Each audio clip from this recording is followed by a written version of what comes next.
హల్లెలూయా. ఈ ప్రత్యేకమైన రోజున మరలా మనం వాక్యాన్ని ధ్యానించుకోవడానికి దేవుడు అనుగ్రహించిన ఈ యొక్క ధన్యతను బట్టి దేవాది దేవునికే సమస్తమైన మహిమ ఘనత ప్రభావం కలుగును గాక. ఈ యొక్క ప్రత్యేకమైన దినం అంటున్నాం కదా అండి. ఈ యొక్క ప్రత్యేకమైన దినమున యొక్క వాక్యాన్ని ధ్యానించుకునే ముందుగా మనం ప్రార్థన చేసుకుందాం. సర్వశక్తిమంతుడా, సర్వాధికారి, పరిశుద్ధాత్మదేవ యేసయ్య, నువ్వే తోడేంటి నడిపించండి అయ్యా. నీ గొప్ప కృప కాపుదల దయచేయండి తండ్రి. యేసయ్య ఈ యొక్క గుడ్ ఫ్రైడే రోజున తండ్రి మరలా నీ సన్నిధిలో తండ్రి నీ యొక్క వాక్యాన్ని మేము ధ్యానించుకోవడానికి ఇటువంటి కృపతో మమ్మల్ని నింపిన సర్వశక్తిమంతుడా, నువ్వే సహాయం దయచేయండి. నీ శక్తిని అనుగ్రహించండి అయ్యా. నువ్వే తోడుగా ఉండి నడిపించండి. సర్వోన్నతుడా, పరిశుద్ధాత్మదేవ యేసయ్య, నీ కృపలో భద్రపరిచి నా యొక్క ఆలోచనలు అన్నిటినీ తీసివేసి తండ్రి యేసయ్య నీ యొక్క ఆలోచనలతో తండ్రి ప్రభా నింపి నువ్వు ఇచ్చిన వాక్యాన్ని తండ్రి యేసయ్య ఉన్నది ఉన్నట్లుగా చెప్పే గొప్ప భాగ్యాన్ని నాకు అనుగ్రహించండి. నువ్వే తోడేండి నడిపించండి. ఎవరైతే ఈ యొక్క కార్యక్రమాన్ని చూస్తా ఉన్నారో సర్వశక్తిమంతుడా, పరిశుద్ధాత్మదేవ, వారికి ఎటువంటి డిస్టర్బెన్స్ లేకుండా నీ సన్నిధిని అనుభవించడానికి నీ కృపను అనుగ్రహించి నువ్వే తోడేండి నడిపించి నీ కృపలో ప్రభ వర్ధిల్లింపచేసి నీ నామాన్ని మహిమపరచుకోనండి. నువ్వే సహాయం దయచేసి నీ యొక్క వెలుగులో నింపి నీ నామాన్ని మహిమపరచుకోనగలరని నజరేయుడైన యేసుక్రీస్తు నామమున అడిగి వేడుకొంచున్నాం తండ్రి. Amen, amen, amen. ఈరోజు మనం అనుకుంటున్నాం కదండి గుడ్ ఫ్రైడే. మనందరికీ తెలుసు ఈరోజు ఏంటండి గుడ్ ఫ్రైడే. మనకు సంవత్సరంలో ఎన్నో శుక్రవారాలు వస్తాయి, ఎన్నో ఫ్రైడేస్ వస్తాయి, ఎన్నో శుక్రవారాలు వస్తాయి. కానీ ప్రత్యేకంగా ఈ యొక్క శుక్రవారాన్ని గుడ్ ఫ్రైడే, మంచి శుక్రవారం అని ఎందుకు అంటారండి? ఎందుకు ఇది ఒక్కటే మంచి శుక్రవారం అయిపోయింది, ఇది ఒక్కటే మంచిది అని ఎందుకంటున్నా? ప్రతి శుక్రవారాన్ని గుడ్ ఫ్రైడే అనొచ్చు కదా. అలా అనట్లేదు. ఈ ఒక్క వారాన్ని మాత్రమే, ఈ ఒక్క సంవత్సరంలో యొక్క శుక్రవారాన్ని మాత్రమే మంచి శుక్రవారం అంటున్నాం. ఎందుకో తెలుసా? ఈ రోజు యొక్క ప్రత్యేకత ఏంటో తెలుసా? ఈ రోజు నీ నా పాపములకు అన్నిటికీ కూడా క్షమాపణ దొరికింది. అవును కదా అండి. ఈ గుడ్ ఫ్రైడే అంటే ఏంటంటే ఈ రోజు నీ నా పాపముల అన్నిటికీ కూడా క్షమాపణ దొరికింది. నీ మీద మన మీద దేవుడుకున్న ప్రేమను ఆయన సిలువలో మనకి చూపించారు. ఎంతగా నేను నిన్ను ప్రేమిస్తున్నానో ఒక్కసారి నన్ను జ్ఞాపకం చేసుకో. ఇదంతా నీకోసమే నేను భూమికి ఆకాశానికి మధ్యలో వేలాడుతున్నాను, నీకోసమే నేను యొక్క సిలువ బాధను భరిస్తున్నాను అని దేవుడు చెప్తా ఉన్నాడు. అంతేకాదు ఈ యొక్క రోజు ప్రత్యేకమైనది ఏంటో తెలుసా? విలువలేని మన జీవితాలకు విలువైన యేసయ్య తన ప్రాణాన్ని పెట్టిన రోజు అండి. విలువలేని మన జీవితాలకు విలువైన యేసయ్య తన ప్రాణాన్ని మన కోసం, మనల్ని ఎంతగానో ప్రేమించి తన ప్రాణాన్ని పెట్టిన రోజు. అటువంటి రోజు మనం ఈ యొక్క వాక్యాన్ని ధ్యానించుకోవడానికి దేవుడు కృపను అనుగ్రహించాడు. మనము యేసయ్య సిలువలో ఉన్నప్పుడు ప్రతి ఒక్కరికి తెలుసు, మనం ప్రతి సంఘంలో మనం ఈరోజు ధ్యానించుకుంటాం. ఏమి ధ్యానిస్తామంటే యేసయ్య సిలువలో పలికిన 7 మాటలను. ఈ యొక్క వారం ఈ రోజు యొక్క వాక్య ప్రసంగ అంశం ఏమిటో తెలుసా? యేసయ్య సిలువలో పలికిన 7 మాటలు మనము నేర్చుకోవలసినది. యేసయ్య సిలువలో పలికిన 7 మాటలలో మనము ఏమి నేర్చుకోవాలి? మనం నేర్చుకోవాల్సినది ఏమి నేర్పుతున్నాయి? ఒక వ్యక్తి మరణ పడక మీద ఉండి ఏదైనా ఆ కుటుంబ సభ్యులతో మాట్లాడుతూ అవే తన చివరి మాటలు అని ఆశించి ఆసక్తిగా కుటుంబ సభ్యులు విన్నప్పుడు ఆ యొక్క మాటలు చెప్పి చనిపోతే ఆ మాటలు వాళ్ళు జీవితాంతం చెప్పుకుంటారండి. ఎంతో విలువైనగా ఆ మాటలు బట్టి నడవడానికి, ఆ మాటలను బట్టి జీవించడానికి వాళ్ళు ఎంతగానో ప్రయాసపడతారు. అలాగే యేసయ్య కూడా మరణంకి దగ్గరవుతూ కొన్ని గంటల్లో నేను మరణిస్తాను, నేను మరణించబోతున్నాను, నా పాపం కోసం నేను మరణిస్తున్నాను అని యేసే మనకు తెలిసి కూడా, యేసే నేను మరణిస్తానని తెలిసి కూడా 7 మాటలు ఈ లోకానికి చెప్పాడండి. అంటే ఆ యొక్క 7 మాటలు ఎంత విలువైనవో నువ్వు నన్ను గ్రహించాలి. ఎందుకు అంటే యేసయ్య మరణానికి దగ్గరవుతూ చనిపోతూ ఆ 7 మాటలు ఇచ్చారు. అంటే ఈ యొక్క 7 మాటలు ఒక గుడ్ ఫ్రైడే రోజు మాత్రమే కాదు అండి. ఈ యొక్క 7 మాటలు అనేవి ఒక గుడ్ ఫ్రైడే రోజు మాత్రమే కాదు, ఒక క్రైస్తవ జీవితంలో జీవితాంతము, ఒక క్రైస్తవుడుగా దేవుణ్ణి తెలుసుకున్న తర్వాత జీవితాంతము పాటించాల్సిన మాటలు అని మనం ఒక్కసారి గుర్తు పెట్టుకోవాలి అండి. కాబట్టి ఈ రోజు మనం యేసయ్య పలికిన 7 మాటలలో మనం ఏమి నేర్చుకోవాలో మనం చూద్దాము అండి. మొట్టమొదటి మాట మనందరికీ తెలుసు, ఒక్కసారి చూద్దామండి. లూకాసు వార్త 23వ అధ్యాయము 34వ వచనం. లూకాసు వార్త 23వ అధ్యాయము 34వ వచనం. యేసు, తండ్రి మీరేమి చేయుచున్నారో వీరెరుగరు గనుక వీరిని క్షమించుము. మొట్టమొదటి మాట, తండ్రి వీరేమి చేయుచున్నారో వీరికి తెలియదు కనుక, వీరు ఎరుగకనే చేస్తున్నారు కనుక వీరిని క్షమించను అని దేవుడు చెప్పాడండి. ఎక్కడుండి చెప్పారు? వాళ్ళ యొక్క బాధపరుస్తున్నప్పుడు, కొరడాలతో కొడుతున్నప్పుడు. చూడండి, మనము ఎవరన్నా మనల్ని బాధ పెడుతున్నారు అనుకోండి, లేకపోతే మాటల ద్వారా బాధ పెడుతున్నారు, లేకపోతే ఆ యొక్క కొట్టడము తిట్టడము ద్వారా బాధ పెడుతున్నారు.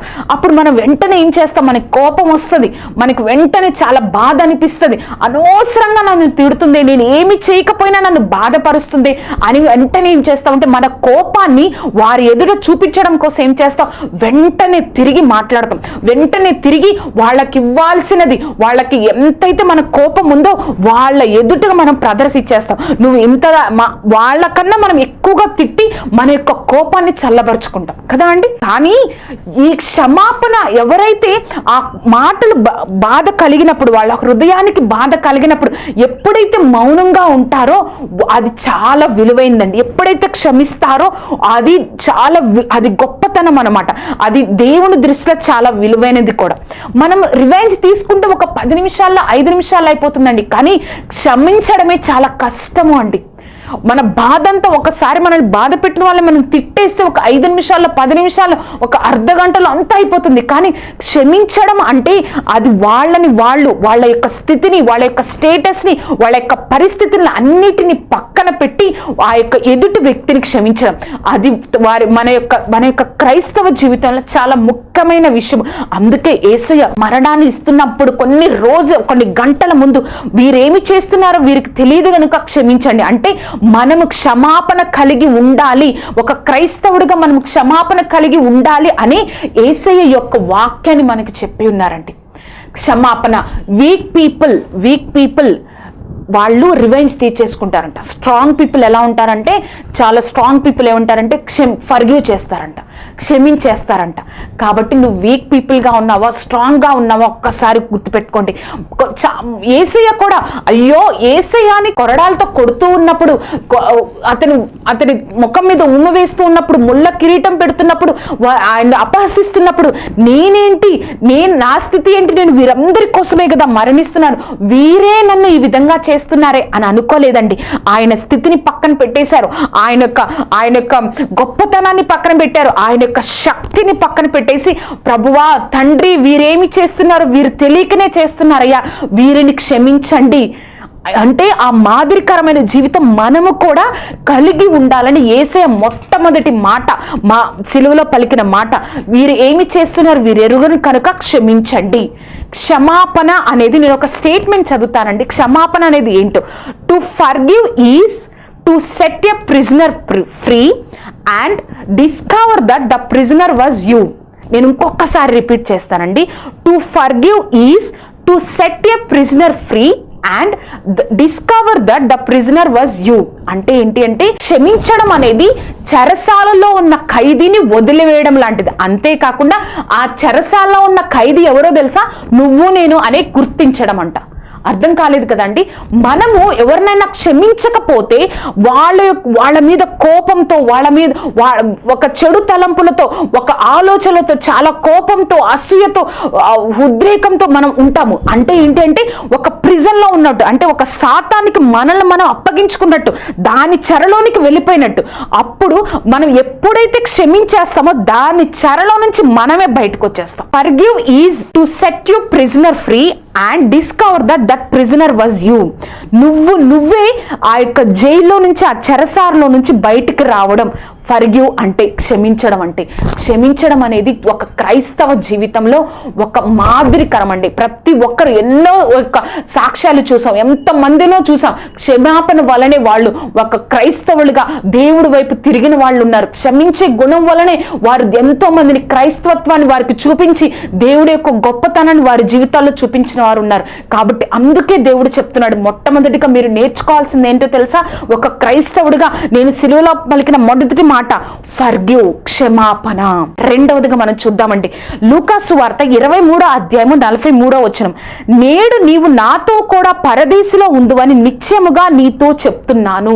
23:39 నుంచి మనం చూసినట్లయితే యేసయ్య భూమికి ఆకాశానికి మధ్యలో వేలాడుతూ ఉన్నప్పుడు ఒకవైపు ఇంకొక దొంగ, ఇంకొక వైపు ఇంకొక నేరస్తుడు అని బైబిల్లో ఉంది. ఇద్దరు నేరస్తులు ఉన్నారు.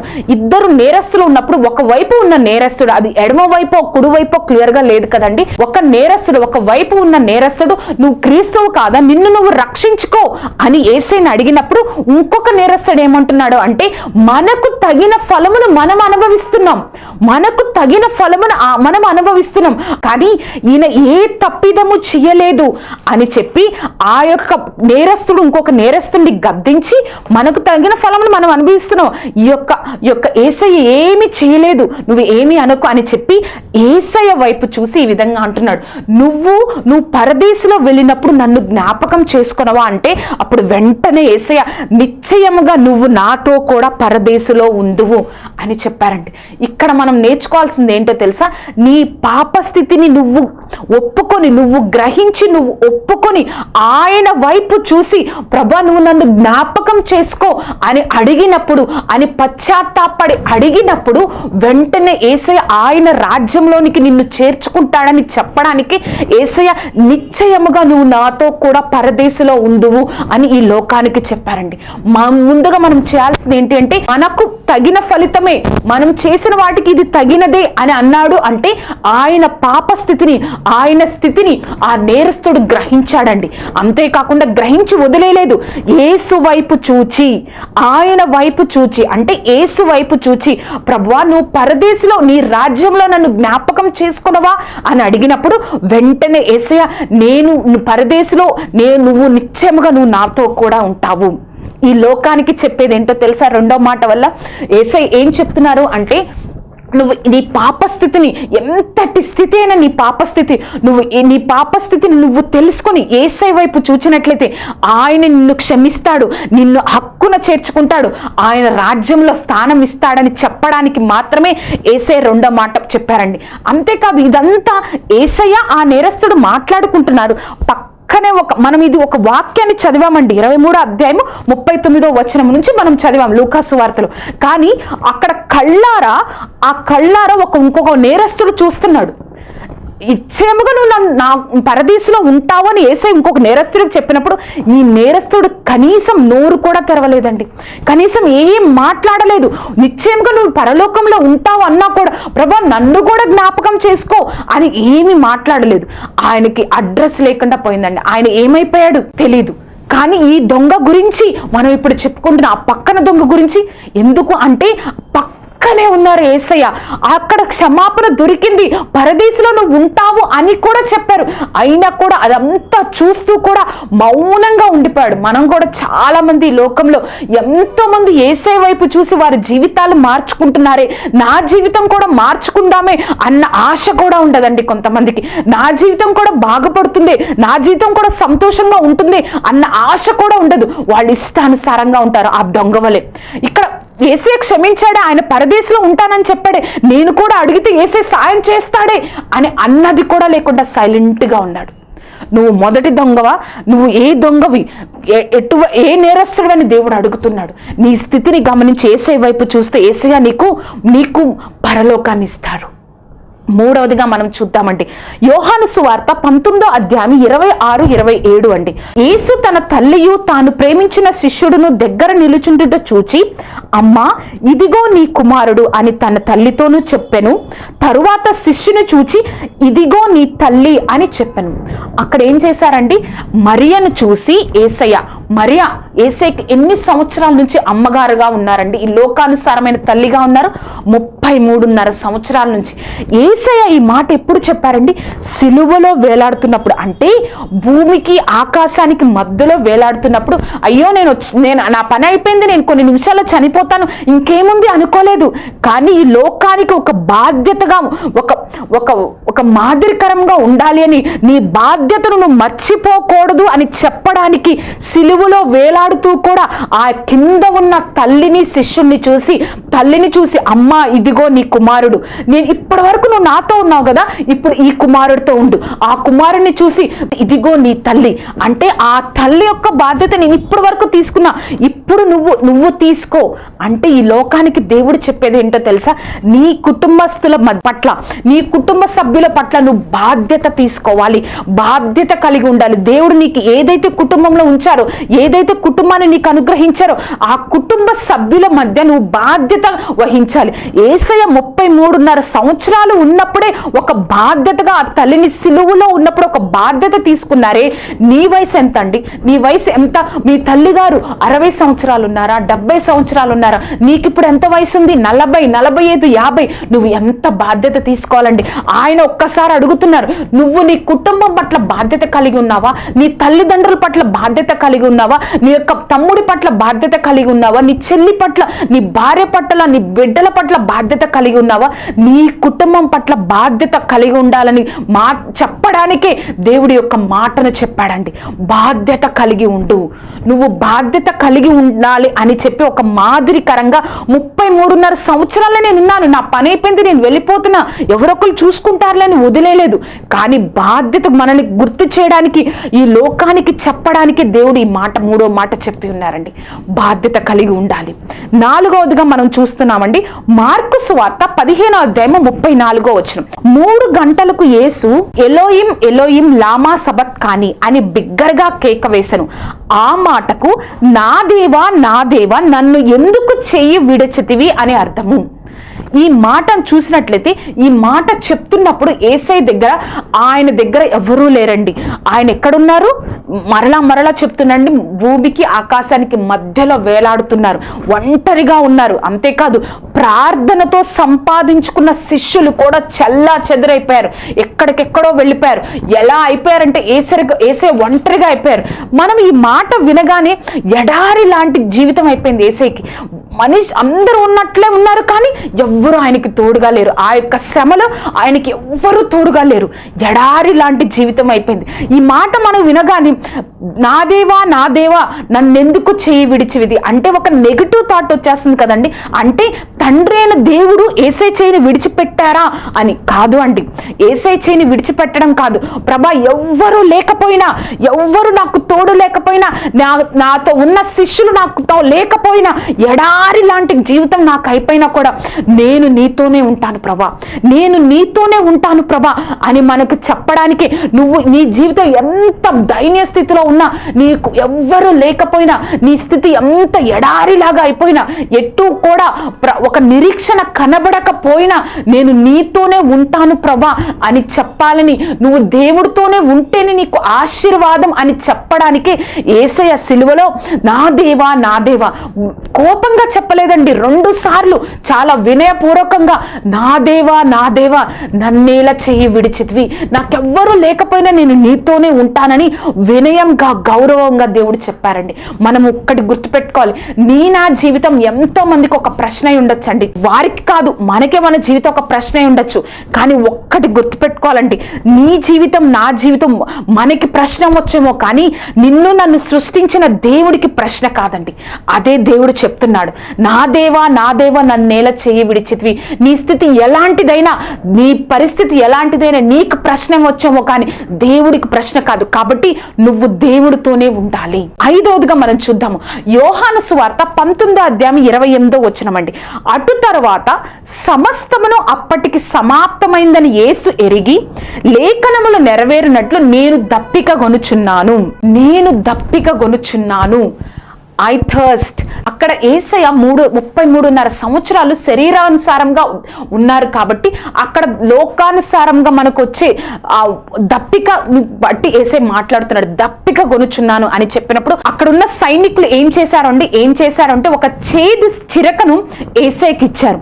ఆ చేదు చిరకను యేసయ్యకి ఇచ్చారు అంటే ఆయన దప్పికను తీర్చారా? మంచి వాటర్ ఇవ్వలేదు, ఒక చేదు త్రాగలేని దానిని యేసయ్యకి ఇచ్చారు. ఆ దాహం ఆ విధంగా తీర్చబడింది. ఇప్పుడు యేసయ్య అదే మాట మాట్లాడుతున్నాడు, నేను దప్పిక గొనుచున్నాను. దేని గురించి అంటే ఆయన దప్పిక నీ జీవితం మీద, నా జీవితం మీద ఆయన దప్పిక కొనుంటున్నారు. ఏంటో తెలుసా? ఏంటి అంటే నువ్వు సరైన మార్గంలో ఉండాలని, నువ్వు సరిగ్గా ఉంటే దేవుడు నిన్ను ఆశీర్వదించాలని ఆశగా ఉంది ఆయనకి. నువ్వు సరైన మార్గంలో నువ్వు ఉంటే, నువ్వు మంచి మార్గంలో ఆయనకి ఇష్టమైన మార్గంలో ఉండాలని, నిన్ను చూసి ఆయన సంతోషించి ఆశీర్వాదాన్ని కుమ్మరించాలని ఆయన దప్పిక కలిగి ఉన్నాడండి. ఆ దప్పికను నువ్వు నేను తీరుస్తున్నామండి. ఆ దప్పికను నువ్వు నేను తీర్చే స్థితిలో మనం ఉన్నామా? ఒక్కసారి ఆలోచించండి. ఇప్పుడు యేసయ్య దప్పిక కొని ఉన్నారు మన జీవితం పట్ల. పోయిన సంవత్సరం ఎలా ఉందో మన ఆత్మీయ స్థితి, ఈ సంవత్సరం కూడా అలానే ఉంది. పోయిన సంవత్సరం ఏ పాపంలో ఉన్నామో ఆ పాపంలోనే ఉన్నాం. ఎన్నోసార్లు యేసయ్య మాట్లాడారు వాక్యం ద్వారా, ఆయన బిడ్డల ద్వారా. కానీ ఆ పాపానికి నువ్వు నేను దూరం కావట్లేదు. అంటే ఆయన ఇంకా నీ యందు దప్పిక కొని ఉన్నారు. ఇంకొకసారి నీకు జీవజలాన్ని ఇస్తారు, ఇంకొకసారి వాక్యంతో మాట్లాడతారు. కానీ నువ్వు ఆ దప్పికను తీర్చుకోకపోతే, ఆ దప్పికను యేసయ్య దప్పికను నువ్వు తీర్చకపోతే నీకు ఆశీర్వాదం లేదు అండి. ఆయన నీ యందు దప్పిక గని ఉన్నారు. 6వదిగా చూసినట్లయితే యోహాను సువార్త 19వ అధ్యాయము 30వ వచనం. యేసు ఆ చిరకను పుచ్చుకొని సమాప్తమైనదని చెప్పి తల వంచి ఆత్మను అప్పగించెను.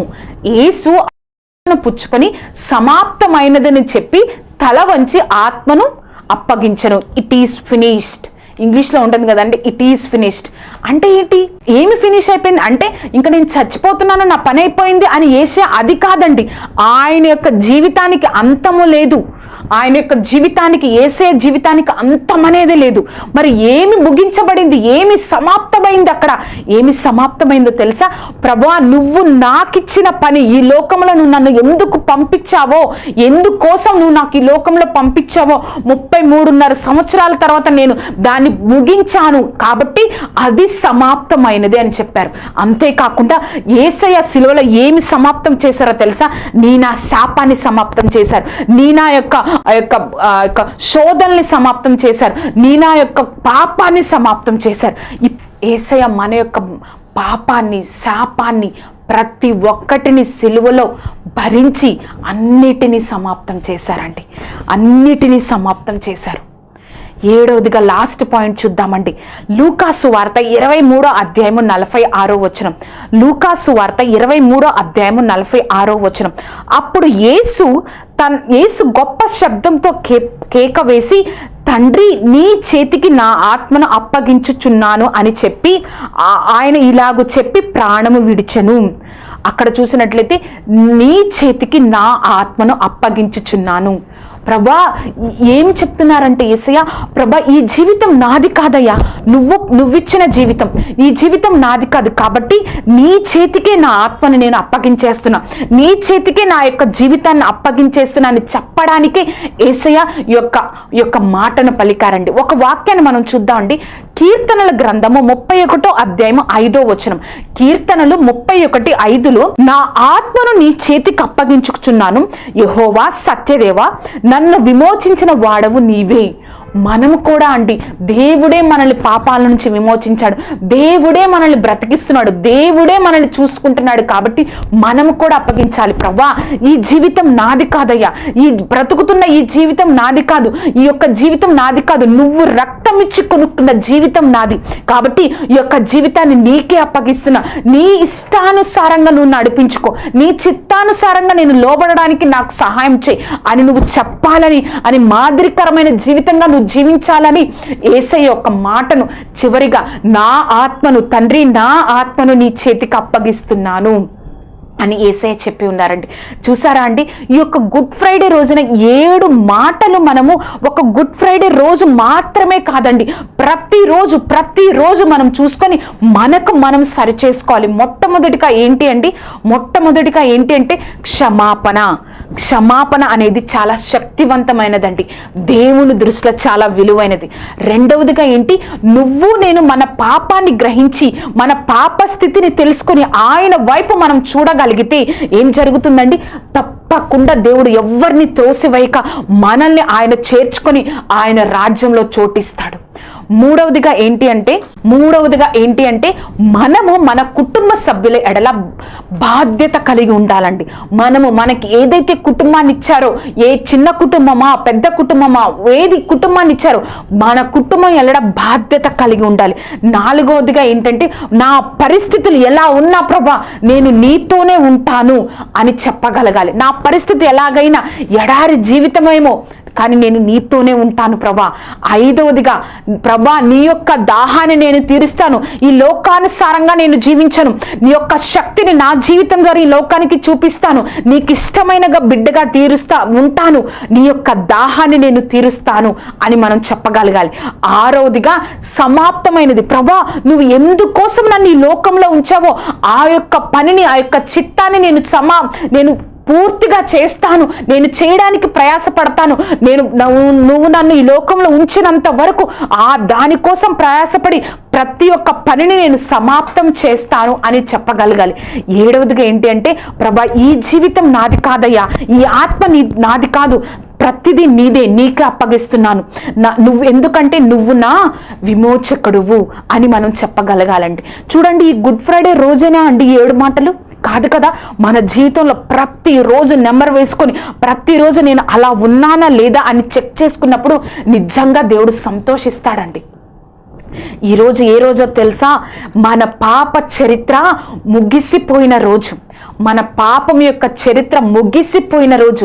అంతేకాకుండా మన యొక్క కొత్త జీవితం యొక్క చరిత్ర పునరుద్ధరణంతో మొదలవుతుందండి. ఈ రోజు ఏంటో తెలుసా? మన పాప జీవితం యొక్క చరిత్ర ముగిసిన రోజు అండి. యేసు సిలువ ఏంటో తెలుసా అండి? మన యొక్క విజయం. యేసయ్య సిలువ మన యొక్క విజయం, యేసయ్య మరణం మన జీవితం అండి. మరి ఒకసారి చెప్తానండి, యేసయ్య సిలువ మన విజయం, యేసయ్య మరణం మన జీవితం అండి. యేసయ్య నీ కోసం నా కోసమే మరణించారు.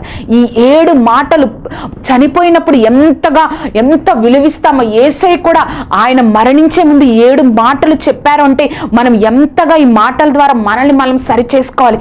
ఈ 7 మాటలు ప్రతిరోజు జ్ఞాపకం చేసుకొని మనల్ని సరి చేసుకొని ఆయనకి ఇష్టమైన బిడ్డలుగా ఉండగలిగితే మనల్ని బట్టి దేవుడు సంతోషిస్తాడు.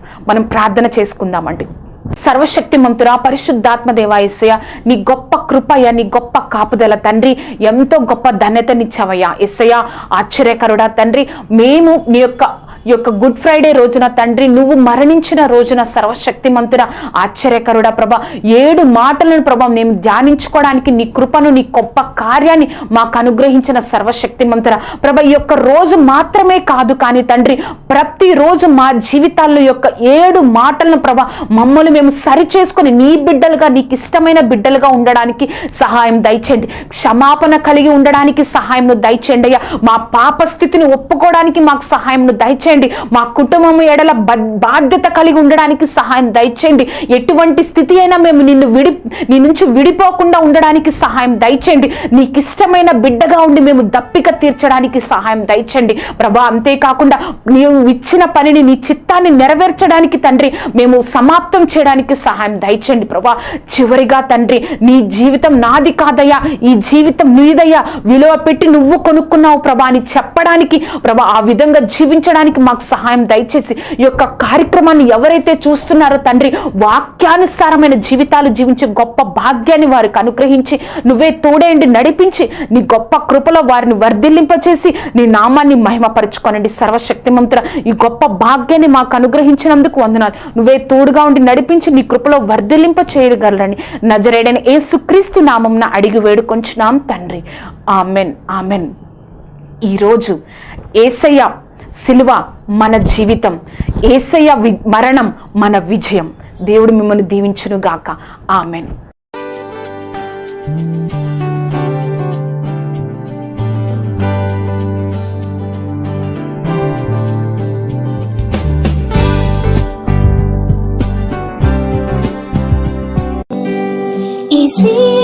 ఈశీనాశ్రయము,